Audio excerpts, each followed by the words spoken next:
Welcome back to my channel. Today I'm going to play with paper flowers and rolling paper flowers. So these are used with these dies that I got off of Amazon.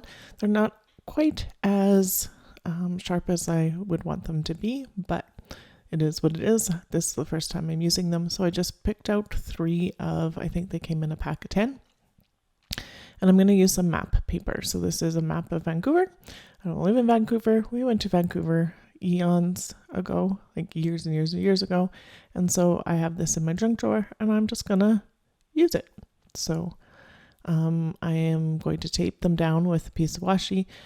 I like map paper because it's really thin and it gives a different texture and look.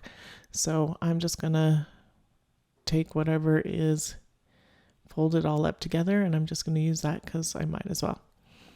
And so I'm going to run through 3 through my die cut machine, and I'm just adding that washi to keep them all in the same spot. And then I'm just using the 2 cutting plates and the platform, and I'm just going to go through this twice, once in and then back, and then that's those ones all done. So this actually cut out about, I think it was 12 of them, 4 of each, and so that worked out perfect. And then the nice thing about doing it on map paper is all of your flowers are a little bit different, but they all have the same kind of tone of color. So I think it's really fun to do this. And the third one. And then I'm going to grab my quilling tool. So if you don't have a quilling tool, you can do this with a pair of tweezers, or I think a pencil makes the outside just a little, or the inside a little too wide, but something narrow. I've seen people do it with a toothpick. To me, that's a little harder to do, but to each their own. And I was struggling with my quilling tool for a second there. There we go. And so you roll the outside all the way in until you get to the middle. The middle has this round bit, and this round bit is where you put your glue or your adhesive. And so it just bends over on top. And I just fiddled with the petals a little bit. You can get it to be different sizes based on how tight you roll your flower or how much you fiddle with it to get it to come out a little bit more. So I'm just going to show you a few of these. So we're going to do 1 of each and then 1 more.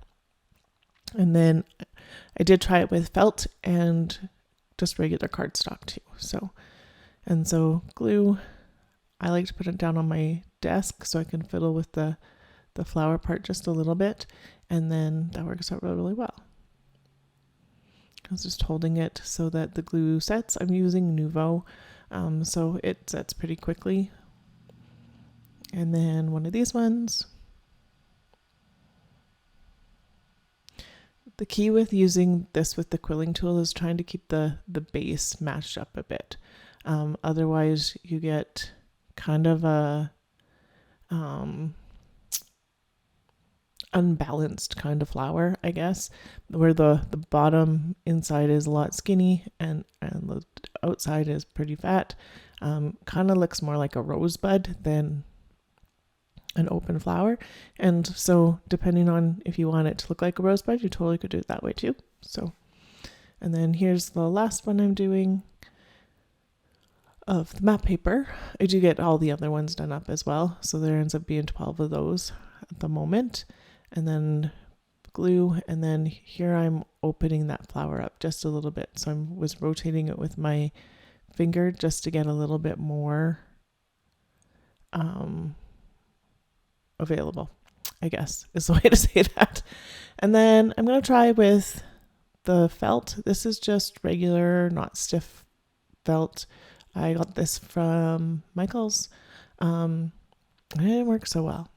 And I've done felt before, so I'm thinking it's probably the dies. So I'm going to try and run the dies through with some tin foil to see if I can sharpen them up a bit.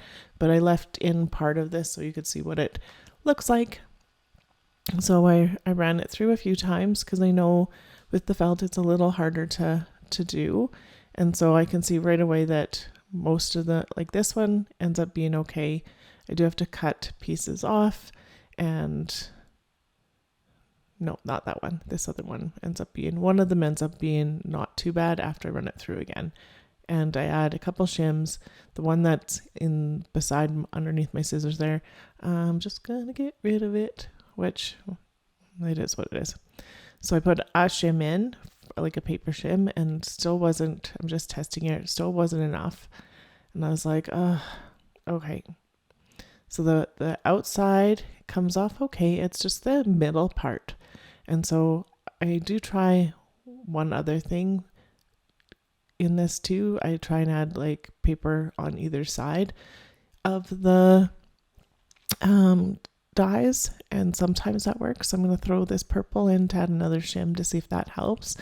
And it helps one okay. I still have to like really pull to get it to come apart, and so it gives it a little bit more of a, I don't know, right here I'm going to pull a little bit on that inside bit, and it gives it a little fuzzy look. And this one worked out okay, so not a big deal. The other one not so much. And so my quilling tool will not fit this, so you can get some wider quilling tools, so I don't know if that would work better. It just wasn't working for me, so I grabbed my tweezers because that made more sense. And these are tweezers that are closed when you're not putting pressure on them. And so I rolled it, but I didn't keep it quite as nice on the bottom as I wanted to. So I'm going to do it one more time and then pay attention to the bottom. There we go. And then that looks better. I like the texture of these, but they are a bit bigger than my other ones, but that's because the felt is thicker, so it is definitely going to make a bigger flower. And it's pretty. They're not cutting very well. So I decided to try it. Here's my purple paper. I'm going to try it with the pink paper and then the felt in between. And sometimes I've had better luck with this on either side with the paper. Sometimes it just, I don't know, cuts better. I don't know why. It just sometimes does. And I just did the one in the middle just to try and get it so it has really good pressure. And I'm going to run it through like a lot of times.